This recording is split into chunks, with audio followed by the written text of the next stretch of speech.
Өлкән яшьтә булса да Минталип Гыйрфанов тәртип бозучыларны ауларга каршы түгел, киресенчә үз эшенә бик җаваплы караучылардан. Нигездә жилью, уют һәм яшьлек торак милкчеләре ширкәтләре территорияләрен күзәтәбез ди ул. Ayına bir çıkıyoruz,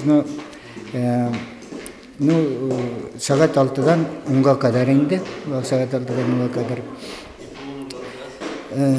Участковый bilencileri gelip damıştı indi hazır bir şunday zamana.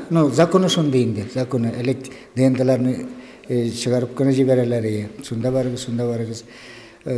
Padnadzornilarını tekşiremiz, padyizlarını tekşiremiz.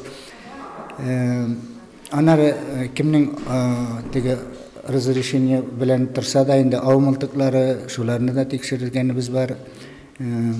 Hali bir narkoman da tuttuk, bir padyizda участковый yardımı bilen indi analıp barıp şunda aformit ettiğinde biz indi buluştuk kına şunda.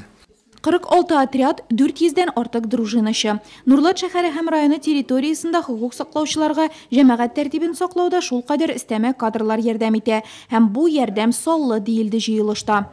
Сотрудники ДНД Нурлатского муниципального района это Нурлат районының ирекле халык дружиналары әгъзалары ул үзенчәлекле элита. Алар җәмгыять куркынычсызлыгына битараф түгел.